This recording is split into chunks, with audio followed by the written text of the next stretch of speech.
All right, we're back here. I got some old news. It was a great. It was okay. I won't say great. It was an intriguing research study by the Pew. You heard of the Pew Research Center? The Pew Research Center. This was in November of 2007. It's been a while. Okay, and they had a great. And the question they asked was in a roundabout way. The question they asked was, is there a growing gap, a growing values gap? Is there a growing values gap between poor and middle class African Americans? Now, African Americans are much wiser than me, and who are professors and doctors and lawyers, all that kind of people have been around. Some people study these things. Public intellectuals will tell you there have always been class divisions in the African American community.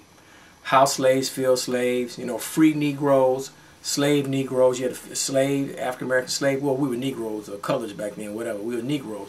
We were slaves back then. But you had free people too. You had the house Negroes and field Negroes. You had people on the lighter side of the brown paper bag, like yours truly, and people on the darker side of the brown paper bag, So all that is, a lot of that is still with us to this very day. We don't want to talk about it, and definitely not publicly. We don't want to talk about it.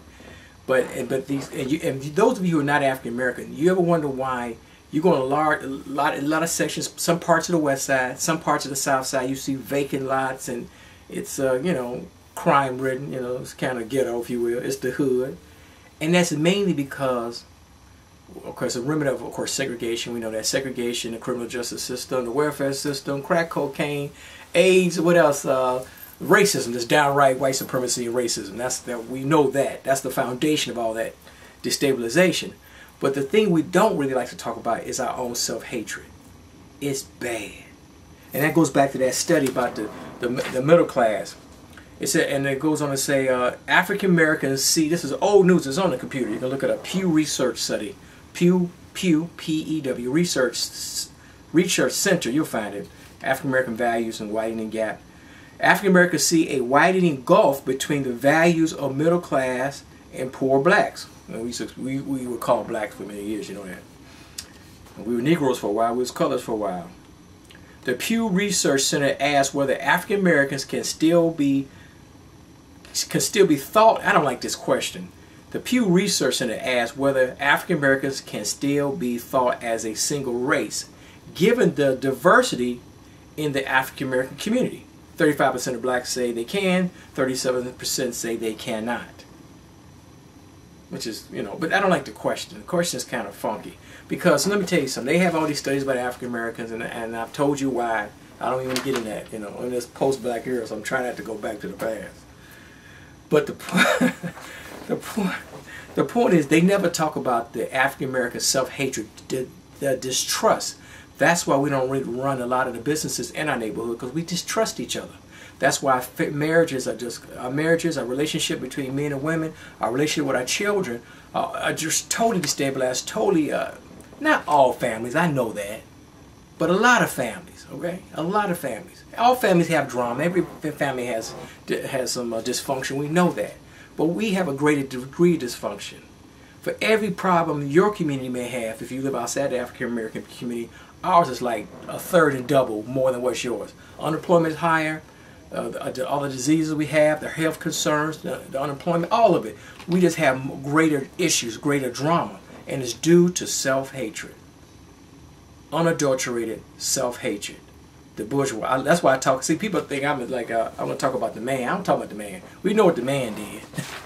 We can talk about what he did was the powers that be made taught us from slavery up to this very day to hate each other. They divide and conquer us. So the division now is between the African Americans who have values and money and education and morals, and those who don't have it or have very little of it. But it's the response. The Bible, those of you who read the Bible says, what does the Bible say? To much is given, much is required.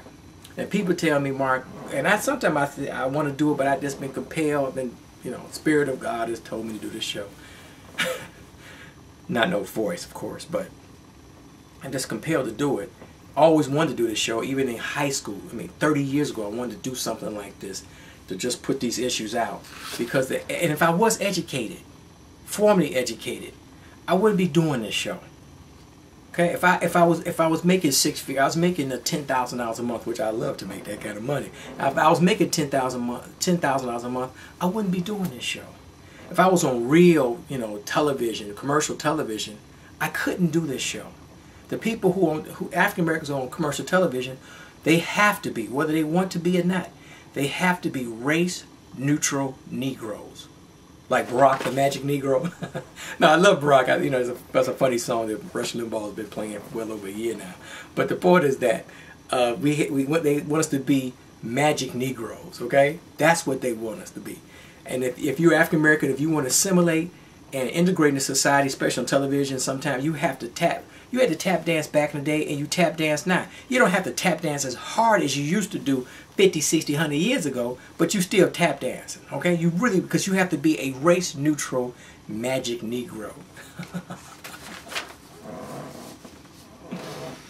The Pew Research study goes on. I'm almost done now. Pew Research study goes on to say, over the past two decades, African Americans have lost confidence in the effectiveness of leaders within their community, including black political figures, African American political figures, the clergy.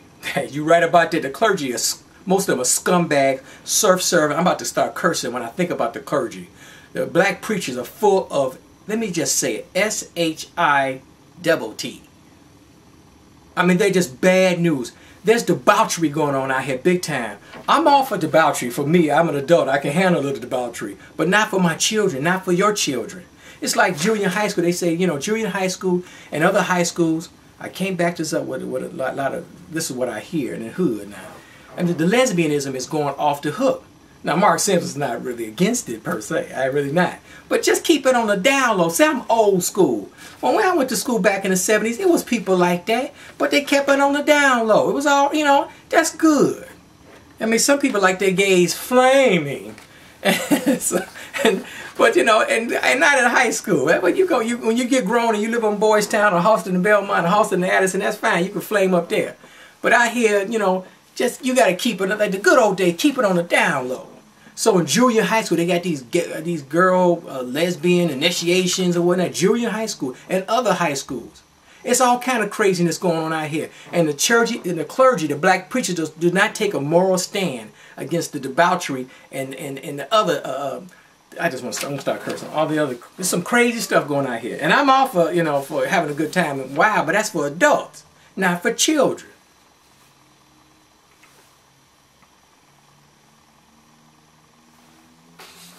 Okay, yeah, black folks lost the confidence and effectiveness of organizations like, of course, the NAACP. All of them. Urban League, NAACP. Like James Compton, he's the former president of the Urban League. And every time I saw James Compton, he was down at the Ritz-Carlton. Like, I know he's retired now. Last time I saw James Compton, he was at the Four Seasons. And some of y'all don't even know what the Four Seasons is, what it is, and where it is. It's one of the best hotels in the city. It's the Peninsula first, maybe then the Four Seasons, then the Ritz-Carlton, then the Park Hyatt. In that order. A sizable majority of African Americans still see these groups as as either somewhat effective or less effective. Their effectiveness has declined. The civil rights era. We are in this post-black era. People don't want to hear that. They really don't. It's like that big fight they had about seating Roland Burris, a while back. And they had Bobby Rush. He old school. I mean, he did a good job. You give him his props. He's a former Black Panther. He's been an alderman. You can't discount what the civil rights leadership did. But it's time for some of them to sit down.